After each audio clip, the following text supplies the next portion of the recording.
Bienvenidas y bienvenidos una semana más al Podcast Friki. Ya sabéis, ese podcast en el que hablamos de cine, de tele, de superhéroes y en definitiva de cultura pop. Como siempre, yo soy Hugo Blanes y empezamos. Queridos oyentes, como ya habéis visto en la música inicial, la bruja novata, la señora Poch, Jessica Fletcher, o lo que es lo mismo, Angela Lansbury, ha muerto a los 96 años. ¿Que quién es Angela Lansbury? Bueno, pues si tienes menos de 30 años es probable que no te suene el nombre, pero te diré que es la penúltima, o la considerada como la penúltima gran dama del Hollywood clásico, del Hollywood en blanco y negro. Una actriz que realmente ha marcado a una generación con sus diferentes papeles y que se ha convertido por mérito propio en un icono popular. ¿Por qué? Por papeles, como he dicho, como La bruja novata de Disney, una película que, en mi opinión, es bastante superior a la de, o por lo menos para mí más entretenida que la Mary Poppins. Las comparo porque básicamente las dos películas emplean ese mismo tipo de animación combinada con acción real, ¿vale? Pero en este caso, a mí La bruja novata o es que me pilló joven y me gustó más, pero ya os digo que es de mis películas favoritas de Disney.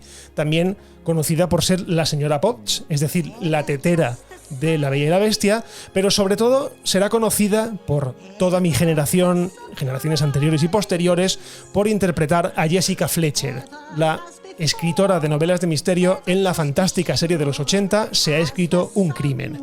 Una serie que la verdad es que la ensalzó como icono popular y la convirtió poco más o menos que en una diosa de la televisión. Y es que, en mi opinión, o por lo menos en mi caso, es una serie que me sirvió de nexo familiar porque yo recuerdo que es una serie que le gustaba mucho a mi abuela, ¿vale? A la madre de mi madre, le gustaba muchísimo y se sentaba a verla por las tardes. Yo, en aquel entonces, pues terminaba del colegio, iba a su casa porque mi madre trabajaba y yo recuerdo que me sentaba con ella en el sofá a ver una serie que, para quien no lo sepa, pues interpretaba, como os digo, a una escritora que se veía siempre envuelta en misterios, en crímenes, en sucesos extraños que ayudaba también a resolver junto con la policía. Llegué a pensar incluso cuando veía la serie que era ella la que provocaba los misterios porque, joder, es que allá donde fuese siempre pasaba algo. Pero bueno, sea como sea, se convirtió en un icono de la televisión, en un icono, en una actriz que unió, como os digo, que unió generaciones y que consiguió lo que muy poca gente consigue, que es convertirse en su personaje. O sea, realmente no conocíamos a Angela Lansbury, sino que todos conocíamos a Jessica Fletcher, que fue la protagonista.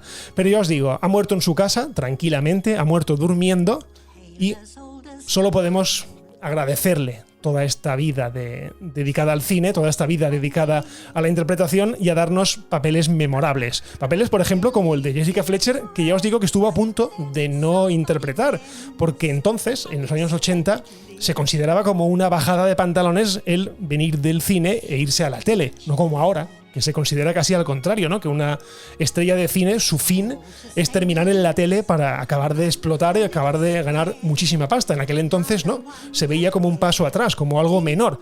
De hecho, una actriz de su calibre, ganadora de varios premios entre teatro y cine y que estuvo nominada 3 veces a los Oscar. No ganó ninguno, pero bueno, en 2013 le dieron ese honorífico que le dan a la gente mayor antes de que se muera. Menos mal que se lo dieron. Pero bueno, ya os digo que estuvo a punto de no protagonizarla y al final pues le ofrecieron una cantidad ingente de dinero ella misma. Lo llegó a reconocer, que le dieron tanto dinero que fue imposible decir que no.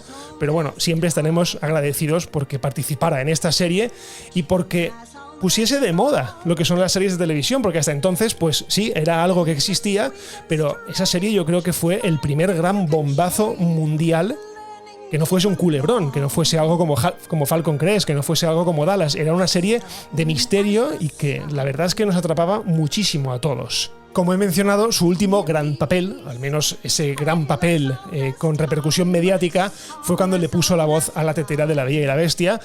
Algo que, por cierto, nosotros no nos dimos cuenta hasta pasados unos años, porque la película nos vino doblada en castellano y su voz, pues ni en las canciones ni en la voz normal de interpretación se podía apreciar. Algo que sí que nos pudimos dar cuenta más adelante cuando escuchamos la película en versión original. Por cierto, os voy a dejar en las notas del episodio el enlace a esta canción, a la canción que lleváis un rato ya escuchando de fondo, y es el tema principal de La Bella y la Bestia, que la cantaba ella.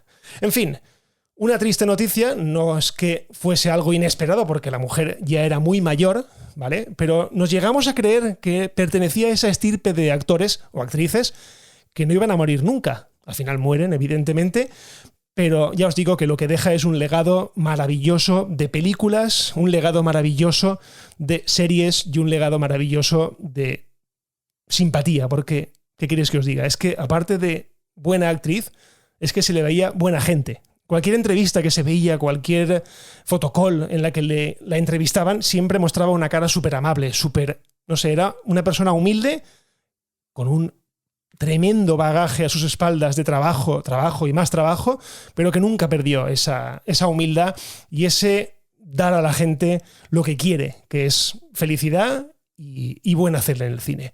Así que hasta siempre, señora Fletcher. Bueno, y ahora seguimos con noticias un poco más comunes en este podcast, porque en la tarde de anoche de ayer empezamos con una noticia que la verdad es que me hizo levantar la ceja. Una noticia que decía algo así como que Marvel Studios decidía poner en pausa la producción de Blade mientras que se tomaba un tiempo para encontrar al nuevo director para su película. Recordad que la semana pasada ya os hablé sobre este tema. Levanté la ceja porque Blade tenía fijado su estreno para el mes de noviembre del año que viene y se me antojaba pues bastante imposible que pudiesen completar el rodaje y la postproducción en tan poco tiempo. Creedme que un año para una película de este calibre es muy poco tiempo. Para una de Woody Allen, pues no, porque él en este tiempo te hace 2 películas, pero para una producción con tantísimos efectos especiales, pues es muy poco tiempo. Pasaron las horas y empezó a surgir un rumor que hacía referencia a un retraso global en toda la fase 6 de Marvel Studios. Además, aparte de esto, empezaron a salir por fin informaciones acerca de los verdaderos motivos del despido del director de Blade, y la verdad es que no iba tan mal encaminado la semana pasada. ¿Qué ha pasado? Pues que a su protagonista, a Mahershala Ali, pues al parecer no estaba muy contento con el guión de la película.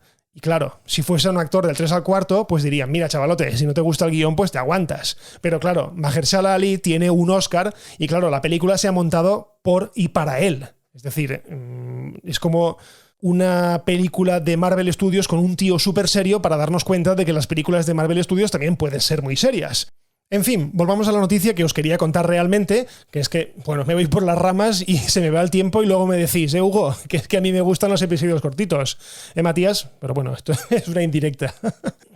Bueno, lo que íbamos, que a última hora de la tarde, ya por la noche en estos lares, Marvel Studios confirmó el retraso de toda la fase 6, aquella que iba a empezar con el estreno de Los Cuatro Fantásticos y que después se le coló Deadpool 3.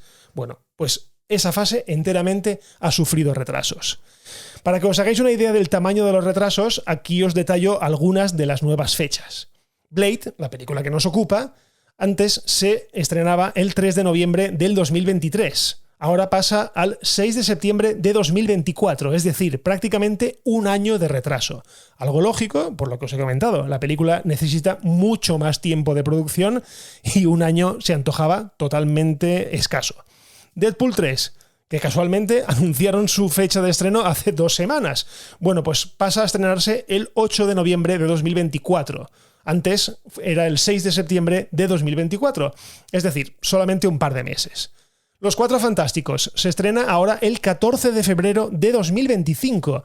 Antes estaba fechada para el 8 de noviembre de 2024. Es decir, 4 meses. Esto tampoco es tan grave.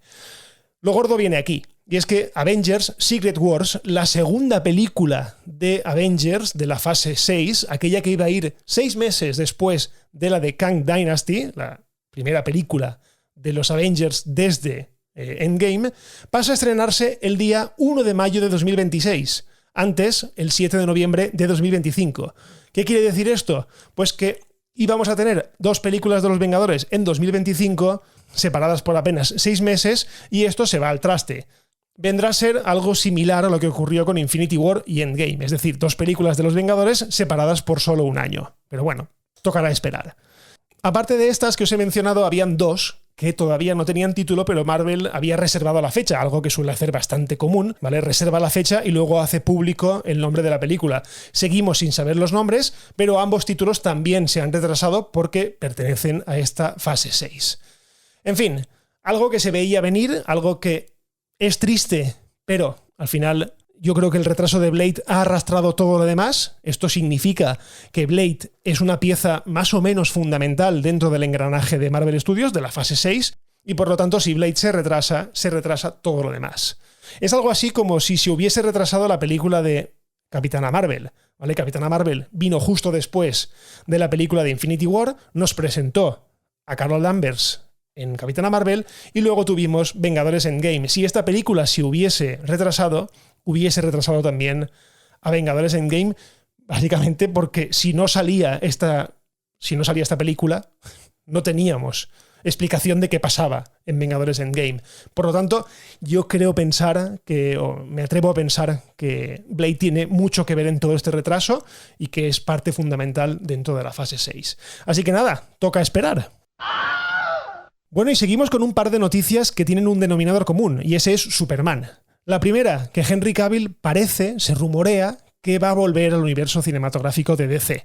¿De qué forma? En forma de cameos, no sé si más fuertes o menos fuertes, si cameos testimoniales o participaciones activas en películas, pero se rumorea que va a aparecer en 2 próximos proyectos de DC. El primero, en Black Adam, la película protagonizada por Dwayne Johnson, que muchos pensábamos que no tenía mucho sentido si Superman no estaba presente, pues al parecer sí que estará presente. No sabemos si en forma de cameo rápido o en forma de presencia un poco más sustanciosa dentro de la película, pero Superman va a hacer acto de presencia, al menos eso es lo que dicen los rumores. No está confirmado todavía, pero eso es lo que dicen los rumores, que Henry Cavill va a aparecer en la película de Black Adam. El otro, la película de The Flash. Dentro del engranaje de la película de The Flash, esos movimientos del multiverso y todo esto, parece que Henry Cavill tiene cabida dentro de esta película y que se va a encontrar con su yo femenino, es decir, con Supergirl, y que, bueno, pues parece ser que ahora hay un encuentro familiar de él con su prima. Ya os digo, otro cameo que tampoco ha sido confirmado, pero que los rumores, la verdad es que suenan bastante fuerte, sobre todo por gente oficial e involucrada dentro de la película. Veremos en qué queda. Y nos vamos de un Superman a otro, porque se ha conocido un fichaje que a mí particularmente me ha hecho muchísima ilusión. Y es que Tom Welling, quien fuera Clark Kent en la serie Smallville, ha fichado por The Winchesters, la serie precuela de Supernatural o Sobrenatural como se conoció en España. La serie trata la historia de los padres de los hermanos Sam y Dean Winchester, que eran los protagonistas de Supernatural, y en este caso Tom Welling, que es quien nos ocupa, interpretará al abuelo materno de los protagonistas de la serie original. La verdad es que me alegro muchísimo por Tom Welling, porque ya os digo que es un actor que, en mi opinión, ha tenido muy mala suerte, porque hizo una serie de éxito como fue Smallville, una serie que, bueno, puede que no fuese reconocida con todos los premios del mundo, pero que sentó las bases de estas series de superhéroes que tenemos a día de hoy. ¿Y qué queréis que os diga? Es un actor humilde, es un actor que me cae bien, y a mí el hecho de que siga en activo y que salga en otras producciones, pues la verdad es que me hace muy feliz, porque os digo, es un buen chaval. Así que tenemos a Tom Welling implicado en una serie que la verdad es que le tengo bastantes ganas a esta de los Winchesters, porque la serie de Supernatural era una serie que a mí me tuvo enganchado mucho tiempo. Sí que es verdad que al final por hastío y porque duró 15 temporadas, pues la tuve que dejar, no pude seguir con ella, más que nada porque era una serie a la vieja usanza, de estas de 22 episodios por temporada, y se hacía pues un poco larga. Pero el trasfondo de la serie me gustaba mucho. Me gustó al inicio cuando conectaba mucho con las historias del pasado, con los padres, y en este caso, los Winchester va a ser la serie que nos contará eso precisamente, todo lo que pasó con la familia de Sam y Dean y cómo llegaron a convertirse en estos cazadores de monstruos o cazadores de vampiros. Ya os digo, solo por la presencia de Tom Welling, pues yo creo que voy a echarle un ojo a esta serie. Bueno, y hasta aquí el episodio de esta semana del Podcast Friki. Muchísimas gracias por estar ahí, muchísimas gracias por escucharme. Ya sabéis, compartid este podcast, dejad valoraciones, pero sobre todo compartidlo con mucha gente, porque es la manera en la que podemos llegar a muchísima más gente. Suscribíos y así no os perderéis ningún episodio. Si os queréis poner en contacto conmigo, como siempre, estoy en Twitter en @hugoblanes y en @elpodcastfriki. Y por lo demás, lo dejamos aquí y nos escuchamos en el próximo episodio del Podcast Friki. Un abrazo y adiós.